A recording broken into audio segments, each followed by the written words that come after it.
Hello and welcome. I'm Dr. Keith Martin, the Executive Director of the Consortium of Universities for Global Health here in Washington, D.C. Welcome to our ongoing series of global health leader interviews. New U.S. policies, cuts to funding, and orders have had a dramatic effect on global health, on countries and communities and people here in the U.S. and around the world. There's also been a fracturing of traditional alliances and the impact upon people's well-being, their health, social, economic outcomes, and the larger issues of global security are really being impacted by these new threats dramatically around the world. So, what are the impacts of these new decisions? How is it affecting different sectors, including academia, countries, partners, INGOs, international non-governmental organizations, and others? To help us unpack this, we have a very special treat today. We have one of the world's leaders in global health, Professor Larry Gostin. Professor Gostin is a distinguished university professor at Georgetown University. He is the faculty director at the O'Neill Institute for National and Global Health Law. He has also, interestingly enough, been ranked #1 in the United States in productivity and fourth in the world amongst all law professors. Professor Gostin is an expert in many areas and has been on high-level groups at the WHO and here in the United States on everything from global health security, pandemic preparedness, from access to equitable access to medications, and much, much more. Importantly, also, Professor Gostin is a good friend and one of the founders of CUGH. Larry, it's lovely to see you, and thank you for being here. Keith, it's just a real pleasure to see you, and thank you for all you do for CUGH and for the world. Well, you helped to create this, Larry, and so we're very lucky that you and other leaders in global health here in the U.S. and around the world chose to create CUGH. So it's us who are grateful to you. So let's get right into it, shall we? And one of the things that, of course, very dear to your heart, one thing you've invested a lot of your professional time in our efforts to build a more secure world is in the WHO. And when President Trump started his second term, one of the first things he did was to remove the U.S. from the WHO. So perhaps you can share with the audience right now what have been the implications at the WHO of that decision. Yeah. Keith, would you just mind if I took one step back and then answered your question directly? You know, I don't know that the world quite understands how catastrophic the first 60 days of the Trump administration have been. I think we have a sense of it. But on day one, um, President Trump signed executive orders, #1, withdrawing from the World Health Organization, and contrary to US law, withdrew funding immediately. He instructed the CDC and other US personnel to return home and not to communicate even with WHO. He then put a pause, now a freeze on foreign assistance, including global health. He withdrew the United States from amendments to the international health regulations, which the US drove. And he also withdrew the United States from the pandemic agreement or the pandemic treaty. This has all been catastrophic in terms of the effects on health worldwide, trust, respect in the United States leadership built up over 75 years since the beginning of WHO, which the US was instrumental in creating. So in particular, the US withdrawal from WHO is jaw-dropping in terms of its historical significance. Just symbolically, after 75 years, to have WHO's most influential member and greatest funder withdraw is a horrible blow to global health. Which At was the same supported by both parties. since the Yes, beginning. absolutely. Um, and 20% of the funds of WHO are from the United States, including much of the funding for global health emergencies, polio eradication, childhood immunization, and other really crucial programs. WHO, Tedros, is a good friend of mine, and we've known each other for years, um, has recently announced to the staff at WHO major cuts in staffing and major cuts to funding. So this has been really a seismic event at WHO, one that we're really going to have to reverse and make WHO strong, vibrant again. Well, a lot of the folks out there probably have some, maybe perhaps some misconception about actually how much money we're talking about here, because sometimes, people incorrectly reference the amount of money that's spent by the United States in an organization like the WHO. Could you share with us, please, Larry, how much money are we really talking about in terms of US contributions to the Yeah. WHO? Keith, it's a rounding error in the United States budget. And in fact, WHO's entire budget is about the same as the size of a single US teaching hospital. It's it's 1/4 of the amount of funding that WHO has compared to the CDC. And CDC is the US CDC is just for the United States, WHO is for the world. So we're talking about, minimal amounts of funding from the United States point of view, but life-saving in terms of WHO's ability to function vigorously. So let me ask you, you brought up right at the beginning an extremely important point, Larry, and that was the issue that the actual act of making these cuts was in fact illegal because the monies were already Yeah, appropriated by Congress, right? yeah. So what he's done is actually illegal. How is it possible that this has been able to come to pass? Yeah, it's a really great question. I've been trying to do kind of in the United States what I might call an inside-outside game. So outside, basically, I'm working with major law firms to bring a lawsuit against the Trump administration for withdrawal from WHO. I actually was part of the group that with a public citizen litigation group in the United States. We brought the USAID case, which went all the way up to the Supreme Court, and the Supreme Court really rebuked the Trump administration. But we have a problem called standing. So we think it's unlawful, but we have to find somebody with enough harm to be able to bring the case. One idea is that I could bring the case myself because I'm the director of the World Health Organization Collaborating Center on National and Global Health Law. But we're trying to find the right mechanism. But the reason we think this is unlawful is twofold. First, the United States joined WHO in 1948 under a joint resolution of Congress. And we think because we needed Congress to get in, we need Congress to get out. And the president can't do this unilaterally. But even if he thinks he could, he has to pay all current debts. And he's not done that. He literally stopped funding. And his immediate lack of funding and his direction to the US Department of Health and Human Services not to even communicate with WHO suggests that he's immediately withdrawn, even though he has to give a year's notice. So I think it's bullying, it's unilateral, and I think it's unlawful.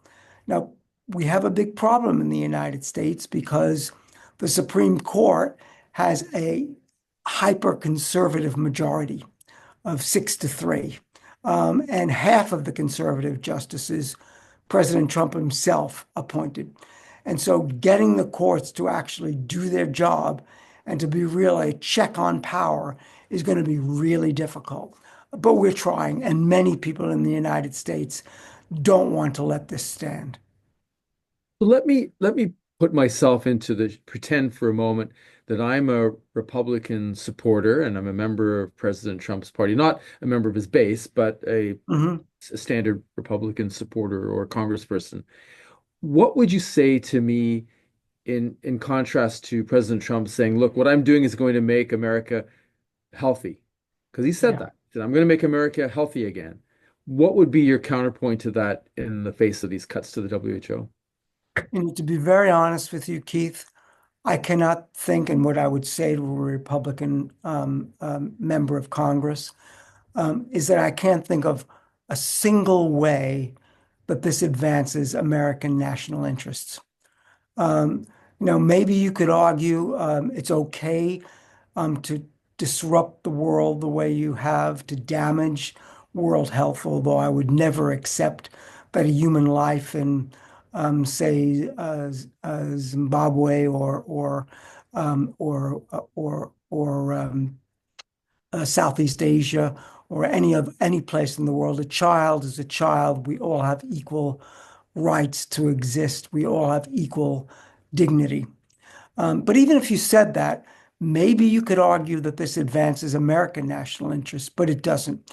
Quite the reverse. It makes us much less safe. Let me give you just two quick examples, if I may. The first one is that if you ask a lot of experts at CUGH, including myself, what is the most likely pandemic risk we have? Well, there'd be many. It might be a coronavirus, an Ebola virus, but many would say it's the H5 avian influenza outbreak in the United States among dairy cattle. Well, WHO hosts a whole global network of laboratories that monitors influenza viruses. And we need that information both to understand how this virus is evolving, but also how to develop vaccines, therapeutics, diagnostics. We also need it for simple things like next year's seasonal influenza vaccine. The United States could be on the outside looking in. The same thing with measles. The United States has currently a major measles outbreak, epicentered in Texas, but a multi-state outbreak. And WHO hosts the same kind of surveillance network for measles around the world, and we may not have access to that. So, not having access to scientific information, tell me how that advances American national interests. I Why would just you have blind no yourself idea. in something that you have to know to be able to respond for your own citizens' health? Exactly, exactly, Keith. That's exactly right. And so let's pull us to the domestic for a moment, Larry, 'cause as you were tying it nicely to the WHO. Can you share with our viewers the impact of the cuts and the policies on the CDC, our premier public health institute here in the United States, and what that means for the average citizen in this country? Yeah. Let me just begin by saying that I've worked very closely with the CDC, actually, since the very beginning of the AIDS epidemic with Tony Fauci at CDC and NIH. I also want to say that for as long as I've worked for NIH, CDC, FDA, that the United States has been, a shining example of scientific knowledge, integrity, and innovation. And it's extremely painful to see what's happening. So let me explain, as you've asked, Keith, what is happening. Well, first of all, I've mentioned we can't even talk to the WHO. So the CDC can't even talk to the WHO. And all CDC personnel who are at WHO seconded there, embedded in countries like Africa, Southeast Asia, and others, Latin America, are all coming home. So we've lost our eyes and our ears and our ability to talk to the world. But secondly, recently, Secretary Robert F. Kennedy Jr., who's a known vaccine skeptic and a skeptic of science itself, announced a major reorganization of the Department of Health and Human Services, and it hit particularly hard at the CDC, FDA, and NIH, the big three scientific agencies that affect national and global health. At the CDC, um, we lost a large percentage of our workforce. Much of our work on epidemic control has been eviscerated. We had resignations of all of our major senior scientists at FDA, NIH, and FDA, all of whom have either been pushed out or resigned because of the anti-science notion. HHS itself and CDC has been reorganized. And so the level of dispiriteness, anxiety, trepidation in these agencies is palpable. At the same time, we're seeing entirely unscientific things.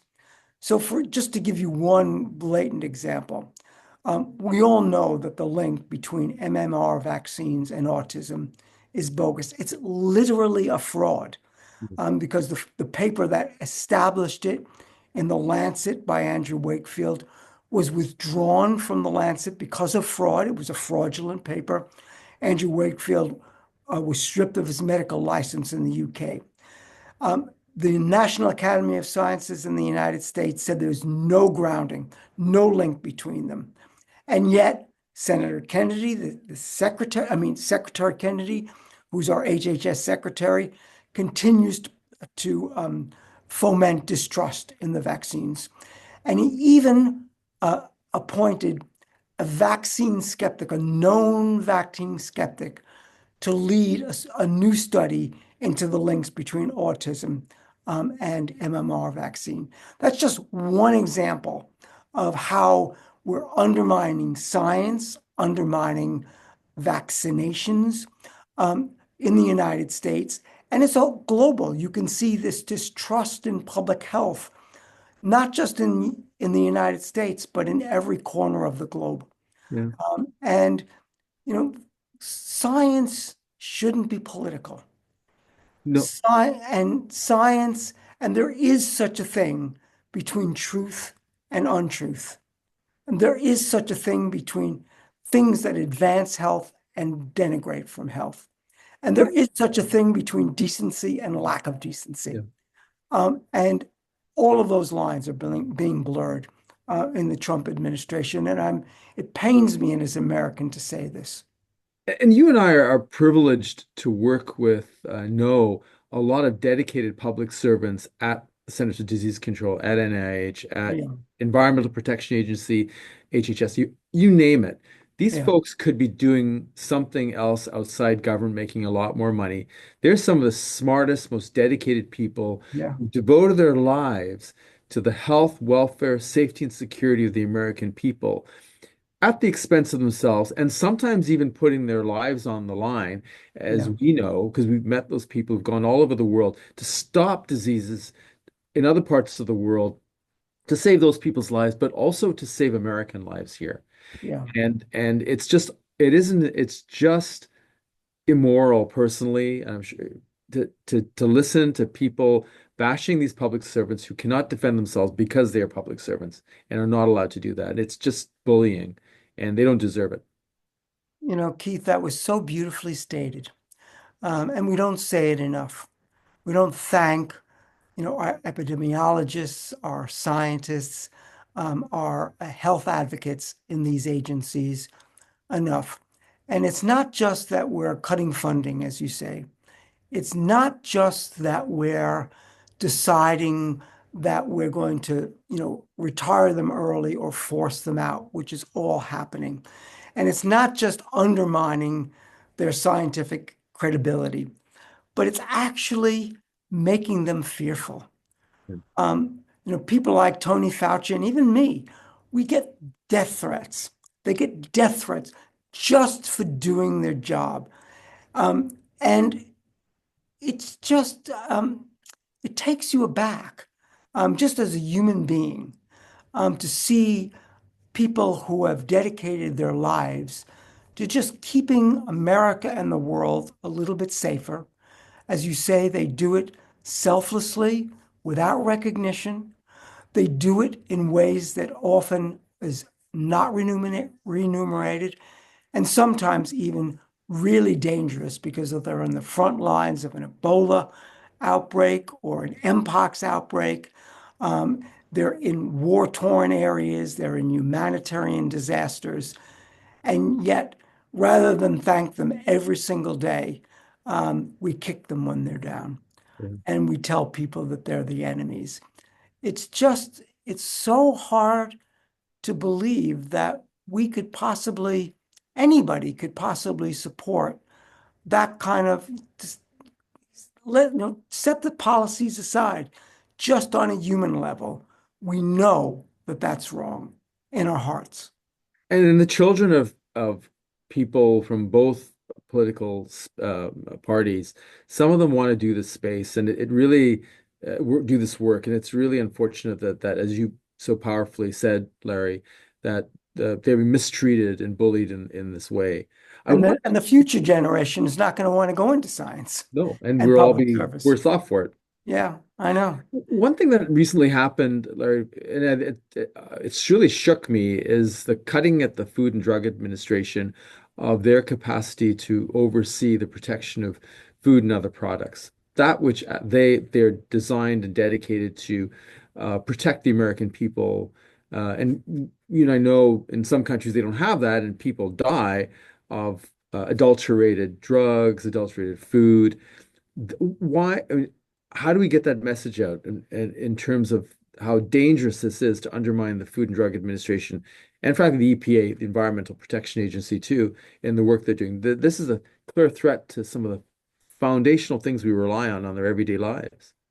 It is. And I've chaired a number of National Academy of Sciences committees on the FDA, and we've pointed out that the FDA, even at present, although it's the envy of the world, it's still underfunded in terms of having to inspect and regulate food, drugs, cosmetics, um, uh, medicines, vaccines, and to have them lose staff and lose funding, I think, is crippling. It's going to make Americans far less safe from foodborne illnesses, from oversight of vaccines and medicines and the like. And the EPA, the Environmental Protection Agency, is in the same boat. This is something that should be a three-alarm fire. We should really be strengthening our regulatory capacities rather than eviscerating them. But that's what we're seeing. We're seeing, vaccine scientists like Peter Marks just simply be forced out and resign. Um, and it's just not a pretty picture. President Trump asserted that he wants to make the country healthier, Yeah. wealthier, more secure, and everybody would agree to that across party lines. But in fact, these orders and cuts are going to make the U.S. sicker, poorer, and less secure. Do you have in order to oppose these changes? What are the legal remedies to do this, Larry? Do we have to find harm here of these cuts? What's the legal course to try to stop this? Well, most of these, just speaking now as a constitutional lawyer, most of the challenges have to do with what we call separation of powers, which is that, we have a system under the United States Constitution, which is true in many parts of the world, particularly democracies, obviously, um, that balances power between the three major branches of government. The executive branch, led by the president, the legislative branch, which is the Senate and the House of Representatives, our Congress, and then the judiciary. Unfortunately, we've got a president that wants to act unilaterally, and the other two branches of government are refusing to check him. Um, Congress, particularly in the Republican Party, is unrecognizable from the Republican Party that we knew, that stood for the rule of law, democracy, separation of powers, the role of Congress. And they've really fallen into line with the president. So there's no check from Congress. That leaves the judiciary. And what we're arguing is that uh, things like cutting of USAID, or cutting of the CDC are unlawful for a couple of reasons. And I'll just give you some examples. In the USAID case that we brought, as everybody knows, there was a Trump basically transformed an agency that was independent and had 10 to 20,000 workers and now has about 10 workers. And it's been merged into the State Department under Secretary Rubio, our Secretary of State. So we brought a case to the Supreme Court, and the Supreme Court said, you got to pay your bills. But we're going to bring further cases on that because uh, President Kennedy, when he was in office, created USAID as an independent agency, and Congress ratified that. And so the president can't eviscerate an agency that Congress created. Basic separation of powers.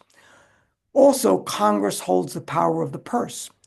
And so when Congress has allocated money for PEPFAR, for USAID, for CDC, for NIH, those funds have to be spent by the president, and he's not. And so those are the major arguments. I should mention one other thing that we haven't discussed, which is really important to science, public health, and global health, which is that uh, uh, NIH unilaterally decided that it was going to cut the indirect rates for universities from negotiated rates, which are anything up to 50 or even 60% of the grant, to a uniform 15%. That would eviscerate our research capacity in the United States. If you asked our university medical centers, our global health institutes, what is the single worst thing that's happened, they would probably point to that. And so we brought an action, and there's currently an injunction against NIH. And basically, our argument is that Congress itself directed NIH to have individual negotiations for indirect rates.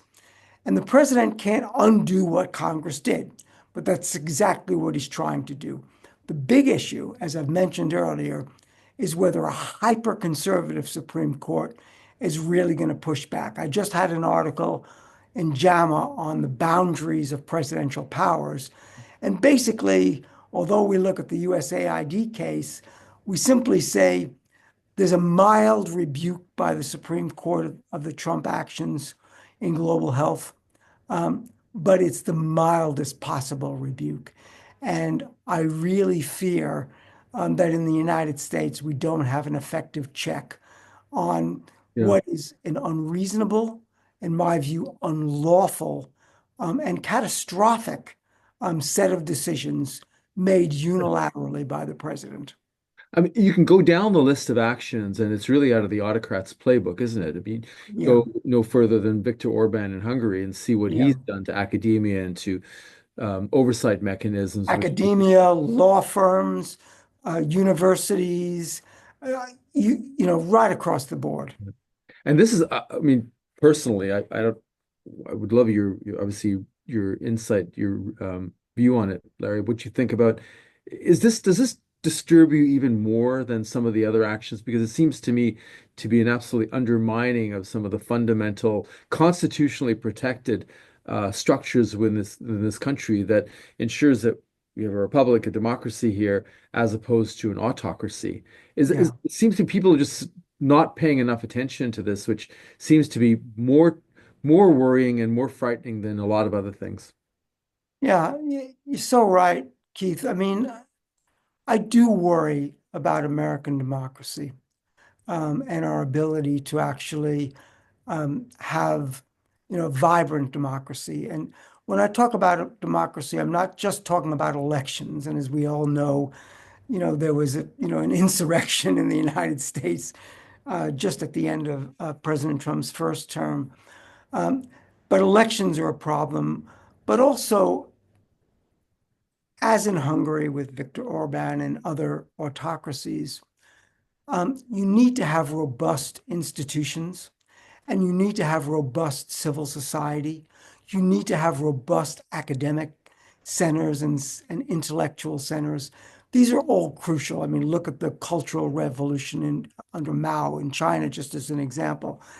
I see similar kinds of things, but I will say this is testing American democracy greatly. But I believe that our institutions will hold. Ultimately, they will hold and America will survive.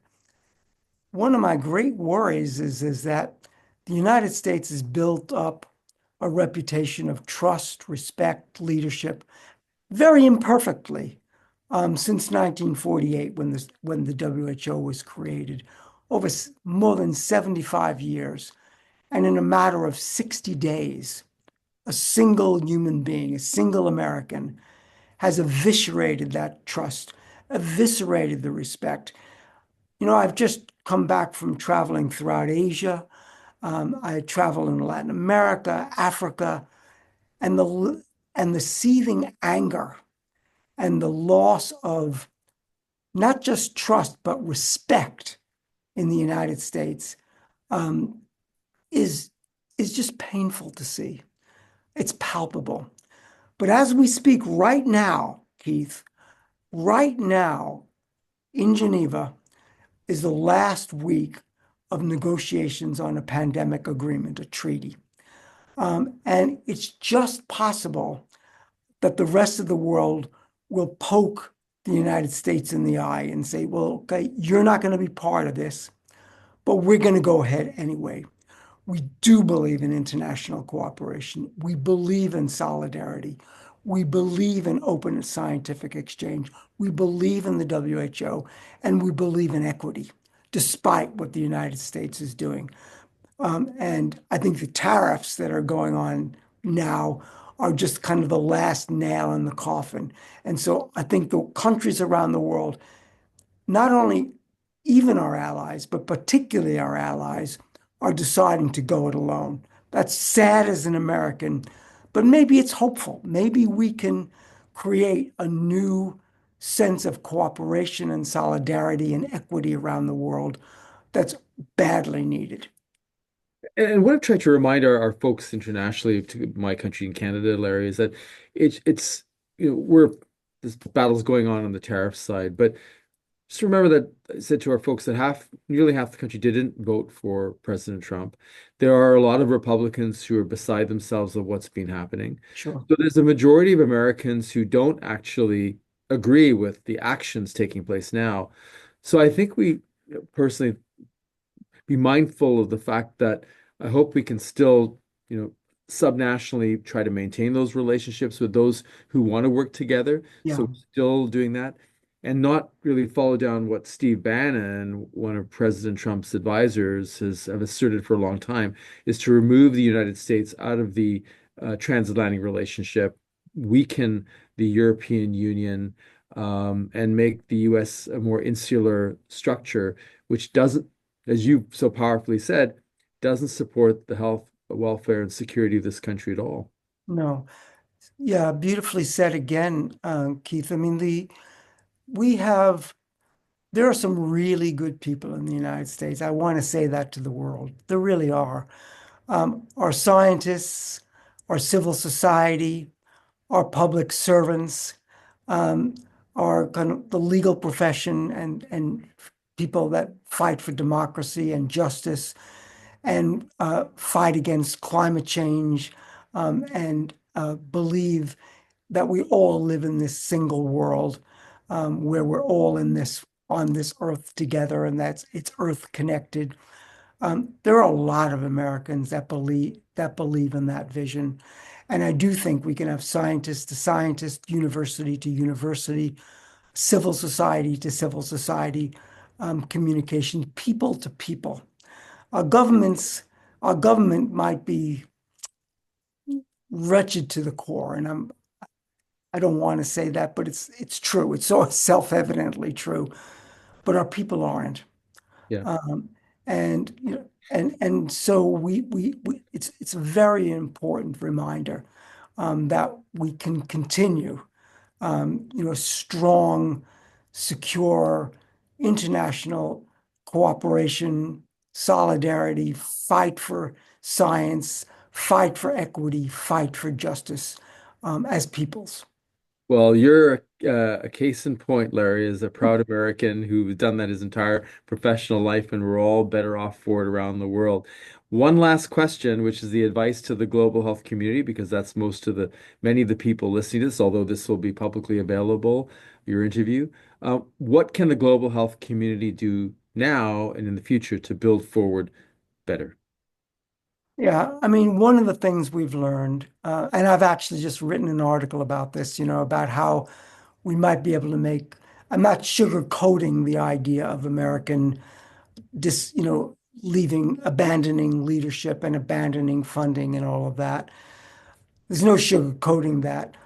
But I do think there's been an over-reliance on a single donor. And now is the time for us to double down on a few things. First, countries that can afford to give to multilateral causes, to humanitarian disasters, to global health, must do it. So other countries need to step up. Philanthropists need to step up. Civil society needs to step up. And we also need to engage cooperatively in international cooperation.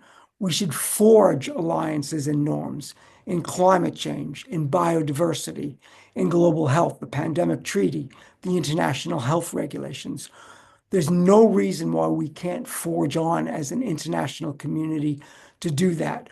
More funding, more cooperation, more dedication to the idea that we all inhabit this fragile earth together. We're all interconnected.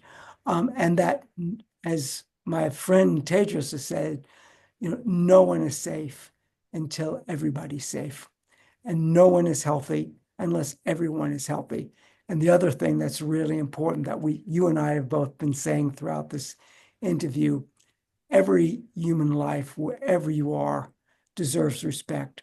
One of the things, my vision for the world is that any child anywhere in the world, whether you're in Africa, China, Buenos Aires, Mexico City, uh, Stockholm, or Berkeley, that every child gets up in the morning and has a public health life. They go to their bathroom and they turn on the tap and there's clean water. They go to the kitchen and there's nutritious, safe food. They go outside and they're not attacked by malarial or dengue infected mosquitoes or bubonic rats. There are safe transport, safe cars, safe vehicles, electric vehicles, hopefully, and mass transit. There's tobacco control, there's alcohol control. That's a life that we can wish for and we can easily achieve for every child on this earth. So why don't we? Well, that's a powerful way to end this wonderful interview, Larry. It's thank you for taking the time to share your views on some very important, pressing, and really worrisome issues that folks around the world are beside themselves about, as we are, as together, all of us. Thank you for your ongoing work to make this world a healthier, safer place for all, and so powerfully saying that we all deserved and have a right to living healthy, secure lives, but the diseases and challenges and threats know no borders, and only by working together can we actually address those. It's been a pleasure and a real privilege to have Professor Larry Gostin, the distinguished the highest order of honor in a university, the Distinguished University Professor at Georgetown University. Thank you from all of us, Larry, for being here today and for your enduring support for global health. We wish you the best of luck in what you do. Look forward to getting those articles, which we in JAMA and the other one, which we Absolutely. share widely Yeah. with your interview. Yeah. And Thank you. Keith, you're wonderful. Just can't thank you enough for all you do. Well, we have a good team here for sure. So thank you again, Larry. Keep well. Take good care. Bye. Thank you.